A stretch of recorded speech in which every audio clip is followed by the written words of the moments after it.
Hello everyone. इस last video में हमने ऑर्डरिंग ऑफ नंबर्स के बारे में पढ़ा था। उसके अंदर हमने असेंडिंग एंड डिसेंडिंग वैल्यू के बारे में पढ़ा था। इस वीडियो में हम स्कीप काउंटिंग के बारे में पढ़ेंगे। स्कीप काउंटिंग क्या होता है? स्कीप काउंटिंग इट मीन्स जो भी हमारे पास नंबर्स हैं, कभी कभी क्या होता है, वो इंक्रीज होता है। इंक्रीज होने के साथ साथ हम देखते हैं कि जो उनकी वैल्यू होती है वो भी सेम वैल्यू पे इंक्रीज हो रहा है। तो वो जो सेम वैल्यू पे इंक्रीज होते हैं वो कहलाती है स्कीप काउंटिंग। तो इसे हम एक एग्जांपल के थ्रू समझते हैं, जैसे count by two. Count by two it means ये कि हमें जहाँ पे भी हम नंबर इंक्रीज करेंगे वो कैसे होंगे, टू नंबर को छोड़ के ऐसे इंक्रीज होंगे। जैसे हम यहाँ पर अभी 0 पे स्टैंड कर रहे हैं, 0 पे खड़े। अब हमें काउंट बाय टू के अकॉर्डिंग चलना है, 2 नंबर आगे जाना है। तो कैसे करेंगे? 1 जंप किया एंड सेकेंड जंप किया, तो हम कहाँ पहुँचे? 0 से 2 पे। हमें यहाँ पे 1 को काउंट नहीं करना है, तो कहाँ आ गए हम? 0 से 2 पे। नेक्स्ट अब 2 से हम कहाँ जाएंगे? काउंट बाय 2 काउंट करके 2 जंप लगाना इट मीन्स, तो यहाँ आ गए 1 एंड सेकेंड इज 4। तो कहाँ आ गए? सेकेंड जंप कहाँ हुआ हमारा? 4 पे। तो 2 से हम कहाँ पहुँचे? 4 पे। नेक्स्ट 4 से कहाँ जाएंगे? 1 एंड 2। कहाँ पहुँचे? 4 से 6 पे। नाउ 6 से 8 एंड 8 से 10, या फिर 10 से 12, या फिर हम ये भी देख सकते हैं कि फर्स्ट टाइम जब हमने जंप किया था 0 से हम आए थे 2 पे, तो इन दोनों के बीच में कितना गैप था? 1 डिजिट का। नाउ सेकंड पे आ गए, सेकंड नंबर पे आए। सेकंड से जब हम 4 पे आए तब कितना था? तब भी 1 डिजिट का स्पेस था। नेक्स्ट 4 से जब हम 6 पे आए तब भी 1 डिजिट का था। 6 से 8 पे आए तब भी 1 डिजिट का था। तब हम ये देख रहे हैं कि जब भी हम आगे जैसे जैसे आगे बढ़ रहे हैं वैसे वैसे सेम डिजिट का इनके बीच में स्पेस आ रहा है। तो ये क्या है? काउंट बाय टू, और ये कहलाती है स्कीप काउंटिंग। जब हम आगे जंप तो कर रहे हैं, इंक्रीज तो कर रहे हैं, लेकिन वो सेम वैल्यू पे कर रहे हैं। इसी का एक नेक्स्ट एग्जांपल और ले लेते हैं, जिसमें करना है काउंट बाय 5। इट मीन्स हमें इसमें 5 नंबर काउंट करना है। जैसे यहाँ पे हम आ जाते हैं 1 पे, हम यहाँ पे स्टैंड कर रहे हैं 1 पे। अब 1 से हमें कितने नंबर स्पेस करने हैं? 5। तो हम कितने जंप लगाएंगे? 5 जंप लगाएंगे। 5 जंप लगाने के बाद हम कौन से नंबर पे पहुँचते हैं? देखिए 1 2 3 4 एंड कहाँ पहुँचे हम? 6 पे। तो 1 पे हम खड़े थे और जंप लगाते लगाते 5 जंप लगाए तो कहाँ पहुँचे? 6 पे। अब हम 6 पे आ गए तो हम अगेन कितने जंप लगाएंगे? 5 जंप लगाएंगे। तो 5 जंप लगाने के बाद हम किस पे पहुँचते हैं?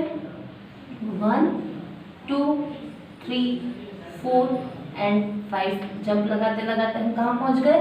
11 पे। Now next is 1 2 3 4 and 5।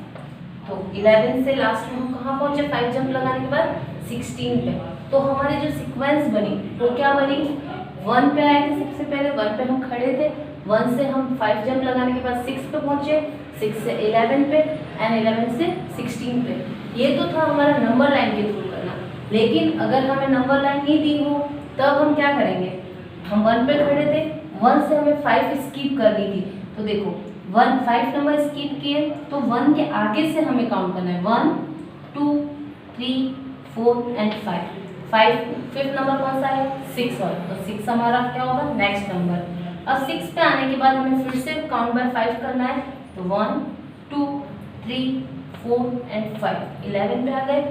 Now 11 के बाद अगेन 5, 1 2 3 4 एंड 5, तो हम 16 पे आ गए।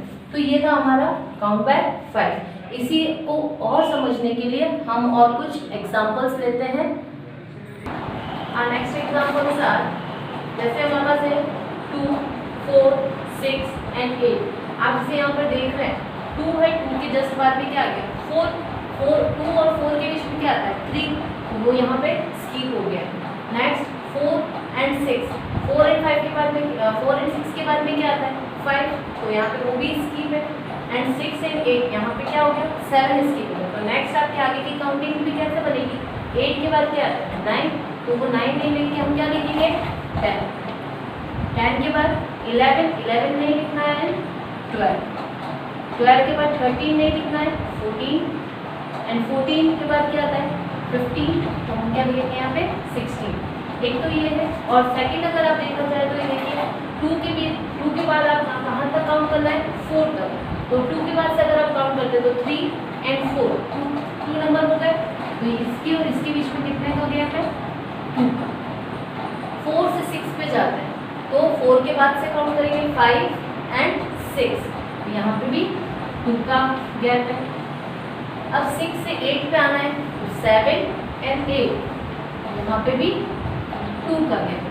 तो हमने देखा कि जितनी भी डिजिट है इंक्रीज तो हो रही है, लेकिन क्या है उनके सबके बीच में जो भी नंबर्स आ रहे हैं वो सेम नंबर से इंक्रीज हो रहा है। जैसे यहाँ पे भी 2 नंबर का गैप है, यहाँ पे भी 2 है एंड यहाँ पे भी 2 है। इसी तरह से आगे का अपन एग्जाम्पल करते हैं 5, 10, 15, 20। ये तो बहुत ईजी है, आपको सबको अच्छे से आता होगा।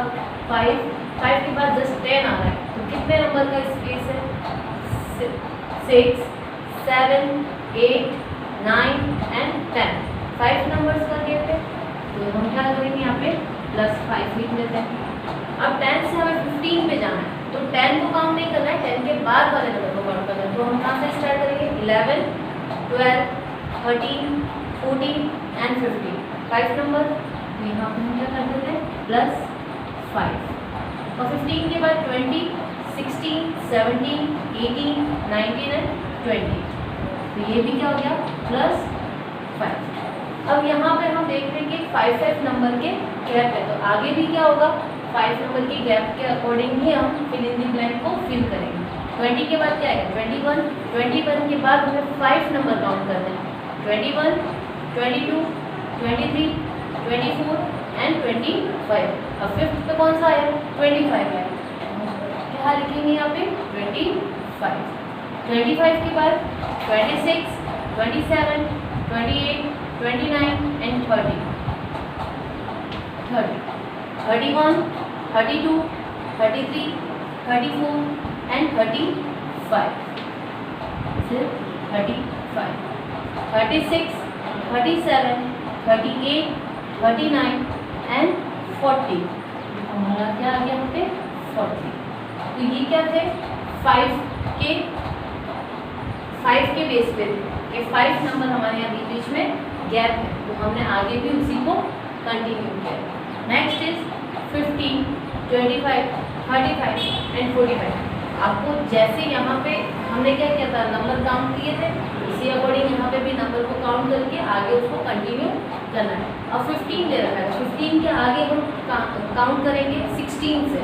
16 से कहाँ तक काउंट करना है 25 तक, तो 16, 17, 18, 19, 20, 21, 22, 23, 24 एंड 25। 25 कौन सा नंबर है 10th नंबर। इट मीन्स इसके और इसके बीच में कितने का गैप है 10 नंबर का गैप। नेक्स्ट 25 से 35 तक काउंट करना है, तो 25 के बाद 26, 27, 28, 29, 30, 31, 32, 33, 34 एंड 35। तो यहाँ पे भी क्या हो गया 35 प्लस 10। 35 से 40 भी क्या हुआ +10। अब आगे के हमें फील करना है, तो 45 से 10 नंबर आगे जाना है हमें, तो 46, 47, 48, 49, 50, 51, 52, 53, 54 एंड 55। 55 के बाद 10 वापस काउंट करना है, 56, 57, 58, 59, 60, 61, 62, 63, 64 एंड 65।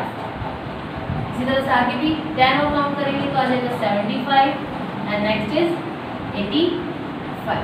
तो ये है आपकी स्किप काउंटिंग, जब आपको इक्वल नंबर पे या सेम नंबर पे आपको काउंटिंग करनी है स्किप करते हुए। आगे के 3 एग्जाम्पल्स हैं वो आपको सेल्फ करने हैं, ये आज का आपका होमवर्क है, और अच्छे से इसकी प्रैक्टिस करें, और जितनी आप प्रैक्टिस करेंगे उतना आपके लिए अच्छा होगा। Thank you.